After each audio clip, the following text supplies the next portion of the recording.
Kolinda pozvala srpskog teroristu Lintu, kako oni kažu, vidite.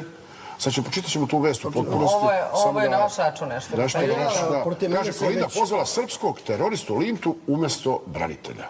Kažu oni na tom nekom, ajde kažem. Već više godina vodi se jedna kampanja protiv mene na hrvatskim portalima, prusački portal Dnevno.hr, prusački portal Hrvatski slobodilački pokret. Iz Beograda u Vrginmost dolazi glavni srpski terorista Miodrag Linta dočekati Vučića. U centar Zagreba četnik Vučića braniteljima i udovicama je zabranjen skup na Markovom trgu.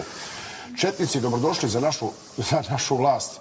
Keleminec je branitelje pozvao na skup u Gajevu. Zanimljivo da je vlast zabranila jedan skup, a drugi podržala.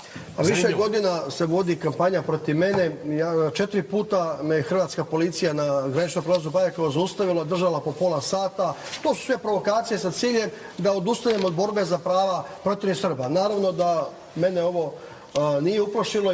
Ja danas krećem za Hrvatsku.